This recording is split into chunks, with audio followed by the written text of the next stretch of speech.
So రేపు దీపావళి పండుగ. అయితే ఏం తీయడం ముచ్చట అంటే, దీపావళి పండుగకు బాంబులు ఉంటాయి కదా, ఆ బాంబుల మీద దేవుళ్ళ ఫోటోలు ఉంటే కొనద్దు, ఆంజనేయ స్వామిది, లక్ష్మీదేవిది, ఇట్లా దేవుళ్ళ ఫోటోలు ఉంటే ఆ బాంబులు కొనొద్దు అని ఒకటి తీసుకొచ్చిండ్లు కొత్తగా. అట్లాంటి కాడికి పోకుండి ఆ షాప్ లో కొనకుండి అని ఒకటి పెట్టిండ్లు. ఓకే, మంచిగా ఉన్నది. మరి ఇదేంటిది భయ్యా?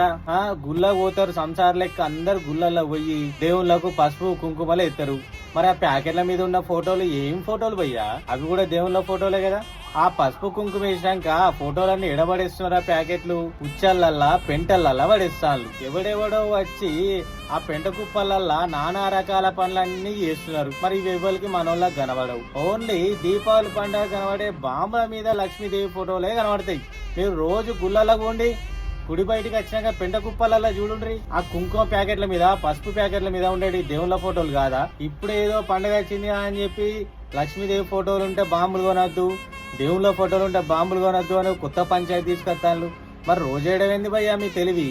ఓన్లీ పండగలు వచ్చినాయంటే మార్కెట్ కి రాసినకి ఇదోటి పట్టుకొస్తారు లత్కోర్ పనులు. వాటిని కూడా మైండ్ లో పెట్టుకొని అప్పుడు ఇలాంటి ఫైటింగ్ చేయండి. ఈ విషయంలో మీరు ఫైటింగ్ చేయాలనుకుంటే జనాల మీద చేసుడు కాదు, అవి తయారు చేసే కంపెనీ దగ్గర పోయి వాని దగ్గర పని చెప్పి దమ్ముంటే, మార్కెట్ కాదు. ఓకేనా? రైట్. మళ్ళా